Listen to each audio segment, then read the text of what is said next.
A very good evening to all. It's time for children's bedtime treasury with Let Emotions Speak. Don't forget to like the video, share the video, and subscribe to my channel. Tonight, we are going to read a very old story. Even as adults, we have all heard this story in our childhood. The name of the story is Snow White and the Seven Dwarfs. In the middle of winter, a young queen sat swinging by an open window. As she looked up and saw the snow falling, she pricked her finger and 3 drops of blood fell on the snow.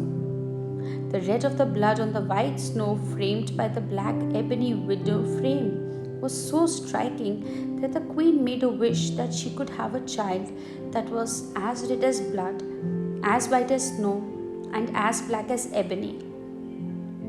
In time, the queen's wish came true.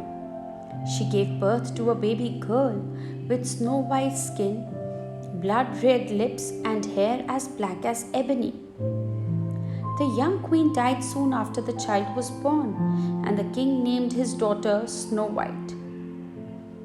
Soon, the king took a second wife as beautiful as the first. But this one was also vain.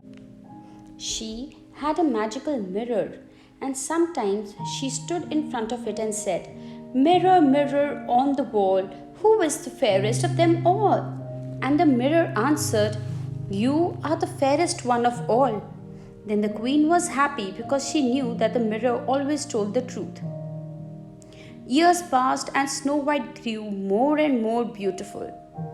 One day, the queen stood in front of the mirror and asked, "Mirror, mirror on the wall, who is the fairest of them all?" And the mirror answered, "You are the fairest one, it's true, but now Snow White is lovelier than you." From that moment on, the queen began to hate Snow White.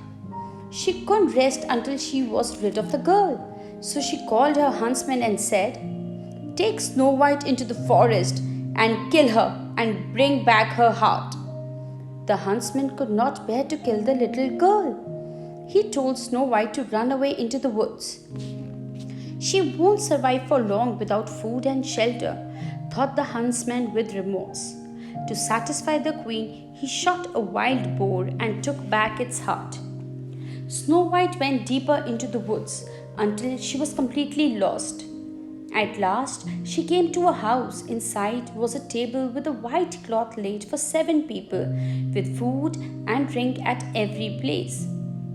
Along one wall were 7 beds covered with white duvets. Snow White was so hungry that she took a mouthful from each plate and a sip from each cup. Then she tried out all the beds, but they were all too long or too short or too wide or too narrow, until she came to the last one of all, which was just right. She lay down and fast fell asleep. Some time later, the owners of the house returned. They were 7 dwarfs who worked all day mining gold in the mountains. They could soon tell that they had received a visitor. "Someone's been sitting in my chair," said the first dwarf. "And eating my food," said the second. "And drinking my wine," said the third. "And using my knife," said the fourth. "And my fork," said the fifth. "And my spoon," said the sixth. "And she's asleep on my bed," said the 7th dwarf. The dwarfs all crowded around Snow White. She looked so comfortable that they let her sleep in peace. In the morning, when Snow White woke up, she was frightened at first, but the dwarfs reassured her. She told them what had happened. "You can stay with us," they said. "You can clean our house, cook and wash for us, and we will protect you." So Snow White stayed with the dwarfs. Each day when they went off to work, they reminded her, "Don't let anyone in." And Snow White promised that she wouldn't. For a while, the queen felt happy again, now that she thought Snow White was dead. Then one day, she stood in front of the mirror again and asked, "Mirror, mirror on the wall, who is the fairest of them all?" And the mirror answered, "Over the hills where the 7 dwarfs dwell, Snow White is still alive and well." And though you are fairer than most, it's true she is still far lovelier than you. The queen was furious. This time I'll finish her off myself, she screeched. Disguising herself as a peddler, she made the journey to the dwarf's house. Silks for sale, ribbons and laces, she called. Snow White looked out of the window and saw the fine things. Surely it wouldn't hurt to look, she thought. She unlocked the door and chose a pretty lace. Let me thread it for you, offered the old woman. Then she laced Snow White's body so tightly that the girl couldn't breathe, and she fell to the floor unconscious.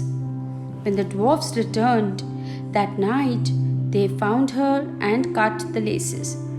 Snow White began to breathe again, and soon she was able to tell them what had happened. That was the queen, they told her, and she'll be back. For a while, all was well. Then again the queen stood in front of a mirror and asked, Mirror, mirror on the wall, who is the fairest of them all? And again the mirror answered, Over the hills where the 7 dwarfs dwell, Snow White is still alive and well. And though you are fairer than most, it's true she is still far lovelier than you. The queen was furious. This time she prepared a poisoned comb and set off for the dwarf's house in a different disguise. Come and buy my lovely combs, she called. This time Snow White refused to open the door. Let me pass you one through the window, said the queen. Well, there's no harm in that, thought Snow White, undoing the latch. The queen leaned through the window. Let me comb your hair, lovely hair with this fine comb, she said. As soon as the comb touched Snow White's head, the poison began to work, and she fell senseless to the ground. The dwarfs came home to find Snow White lying on the floor. Carefully they removed the comb and she returned to life. Meanwhile, the queen returned to the castle and immediately went up to the mirror and repeated her question. Imagine her anger when she got the same reply as before. Now she prepared a special apple.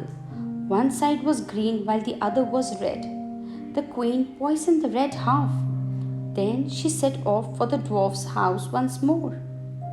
This time she pretended to be a farmer's wife. Once again, Snow White refused to open the door. Don't worry, said the queen. Have an apple anyway. She held out the poisoned apple. No, I must not, said Snow White, though the apple did look very tasty. Tell you what, said the queen, we'll have half each. Well, it can't be poisoned, thought Snow White. The queen carefully cut the apple in half.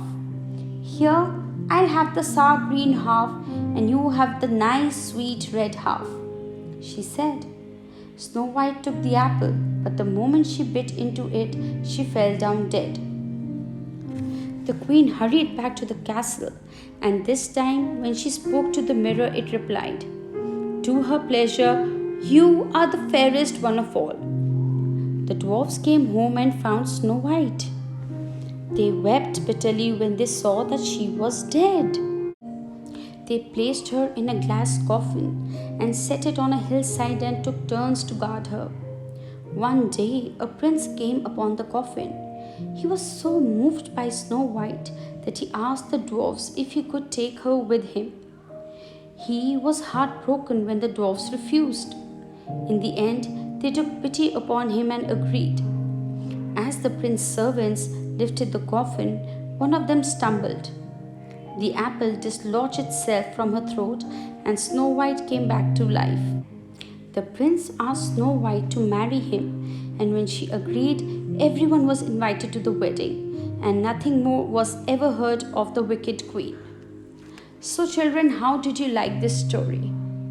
It is a fairy tale, remember, it is never true. In the present scenario, you should never wait for a prince to help you.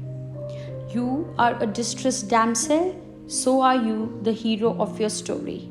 ride the horse, and save yourself and the people around you. Good night, sleep well, and see you tomorrow.